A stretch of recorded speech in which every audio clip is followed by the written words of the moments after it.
Olá a todas, olá a todos. Eu sou o Renato Rovai, editor da revista Fórum, e este é o Fala Rovai, um programa que vai ao ar agora às terças e sábados. A gente tirou a quinta para poder deixar mais tempo para vocês degustarem aqueles Falas Rovais que a gente faz.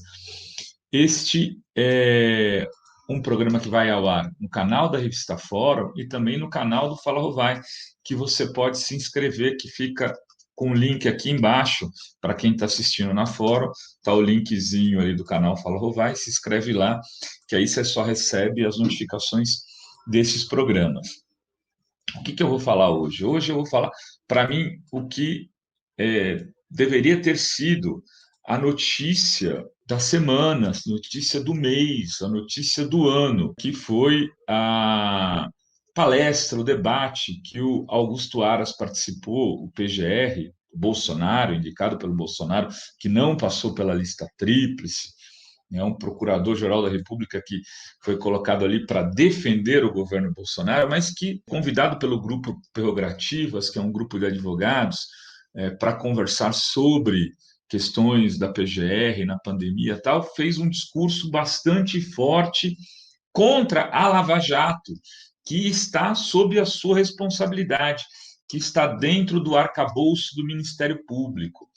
O Aras falou coisas que todo mundo já supunha, que muitos de nós já denunciamos aqui por algumas vezes, eu, entre outros blogueiros, acusamos a Lava Jato de agir como um conluio, como uma organização também criminosa. Ela que foi criada para desbaratar crimes, acabou se constituindo numa organização onde não nada é transparente. Mas a gente talvez não imaginasse o tamanho e o enredamento que isso tem. Olha só o que o Aras disse. Ele diz que a Força-Tarefa em Curitiba tem 350 terabytes de dados de monitoramento de 38 mil pessoas.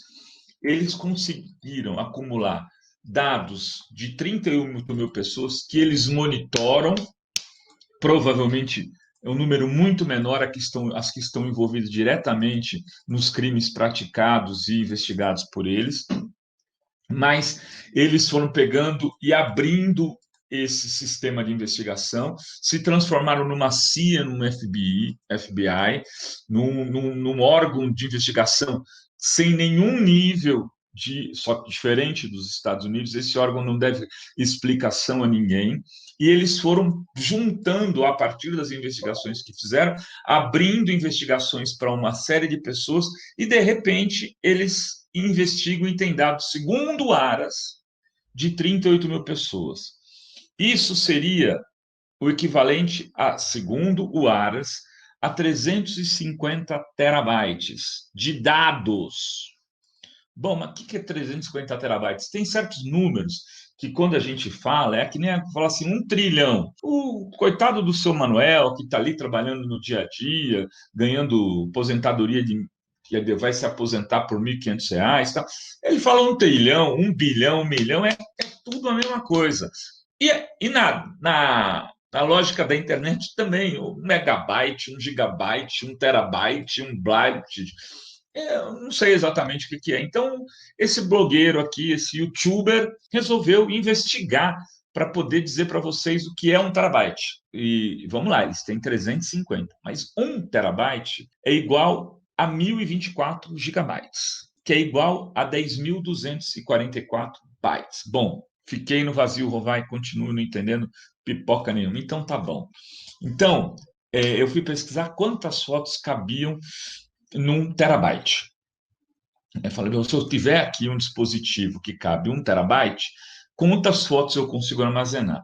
Aí cheguei aqui a um blog que explica isso. Vamos começar com um celular. Em configurações normais, uma foto normal de um celular médio é gravado em formato JPEG tem 3,2 megabytes. Meu telefone é um Samsung S7 e a câmera tem 12 megapixels, que é uma configuração bem comum. Por definição, 1 gigabyte ou 1 GB tem 1.024 megabytes, que eu já expliquei para vocês. Portanto, nessas configurações, em 1 gigabyte, cabem 320 fotos. Ah, nem é tanto. Não, peraí, em 1 gigabyte. Em 1 terabyte, cabem 327 mil fotos. 327 mil fotos do teu celular. Mas em 350 terabytes, que é o arquivo da Lava Jato, que ela tem de dados de 38 mil pessoas, muitas delas que não têm a menor ideia que são investigadas pela Lava Jato. Quem me disse que eu não estou nessa história?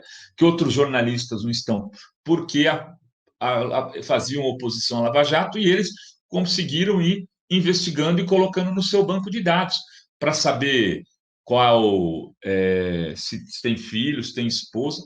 É um esquema paralelo de investigação.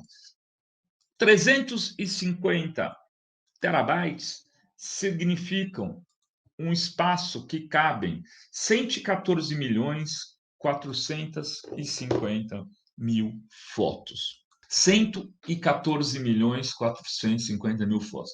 Provavelmente, se você ficar no teu celular apertando o botão um ano inteiro, você não consegue fazer essa quantidade de fotos. Pra ter uma ideia. Então, assim, é uma imensidão de dados. Segundo o Augusto Aras, o PGR, nomeado pelo Bolsonaro, o arquivo de todo o Ministério Público Federal e no seu sistema único tem 40 bytes. 360, 350, 40. São 9 vezes mais dados só na Operação Lava Jato que em todas as investigações de toda a história do Ministério Público Federal.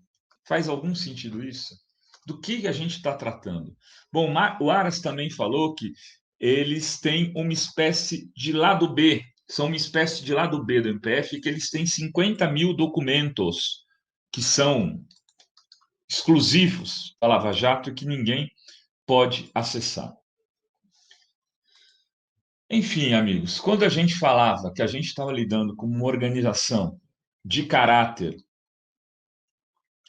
de polícia do Estado, um tipo Gestapo, organizada à parte e que tinha um papel a cumprir como partido político, como poder paralelo, nós estávamos falando também disso.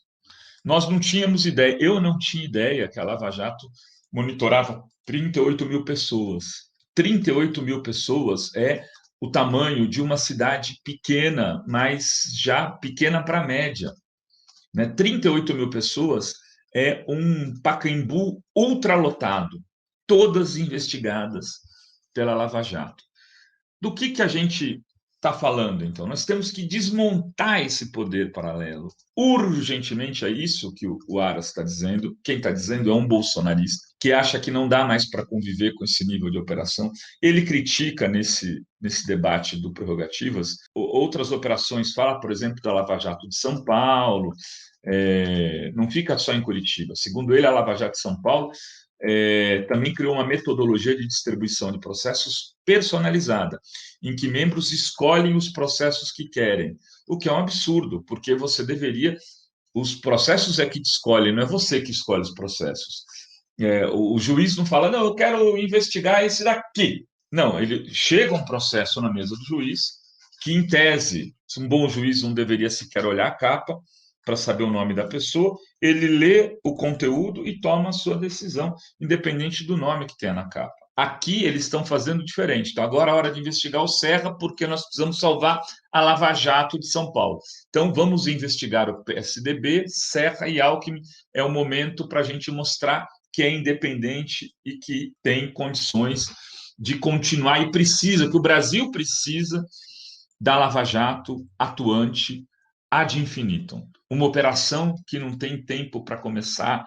Começou, derrubou a Dilma, elegeu o Bolsonaro, agora quer derrotar o Bolsonaro para colocar outra pessoa no lugar, o Moro, porque o Moro rompeu com o Bolsonaro, e o Brasil ficando refém disso, perdendo empresas, perdendo empregos, perdendo riquezas, entregando soberania. Esses dados todos sendo compartilhados com organismos internacionais que, inclusive, fizeram um acordo de devolução de parte da multa que a Petrobras teve que pagar, 80% da multa, aproximadamente 900 milhões de dólares, que à época davam 2,5 bilhões de reais, e que foram devolvidos para ser administrados pela Lava Jato, que ia criar uma fundação, e que o Carlos Fernando, que saiu da operação, se aposentou para presidir essa fundação, uma fundaçãozinha de 2,5 bilhões de dólares à época.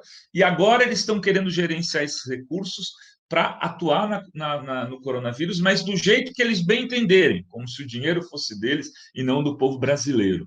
A gente está lidando com uma organização criminosa. Por que a organização criminosa não é muito forte? Isso não é muito forte. Onde tem crime e mais do que 3 ou 4 pessoas se juntam para praticar qualquer tipo de crime, que seja investigar injustamente uma única pessoa, dessas 38 mil, você está praticando crime e está constituindo uma organização criminosa. Quem está dizendo isso, em outras palavras, é o Augusto Aras. Então, é muito surpreendente que essa notícia não tenha ganhado a dimensão que ganhou sequer nos blogs progressistas, de alguma maneira. Evidentemente que não me surpreende nada que ela fique escondida nas gavetas da mídia, que fez livros de loas a Lava Jato, que fez capas de jornais, que deu centenas e centenas e centenas de minutos nos grandes telejornais brasileiros e que hoje ainda continua compactuada com ela. Hoje, uma parte da mídia brasileira permanece fidelíssima ao lavajatismo. Globo, por exemplo, né? Mais do que com o governo Bolsonaro. Romperam junto do processo da eleição, e alguns foram rompendo depois, né? Folha, Estado, hoje são muito mais comprometidos com esse poder paralelo, que não pode continuar em pé a despeito do adversário comum, seu bolsonarismo. Há outro adversário comum para a democracia brasileira, é o lavajatismo. Era esse o programa de hoje, queridos e queridos. Beijos a todas, beijos a todos. A gente volta na terça-feira.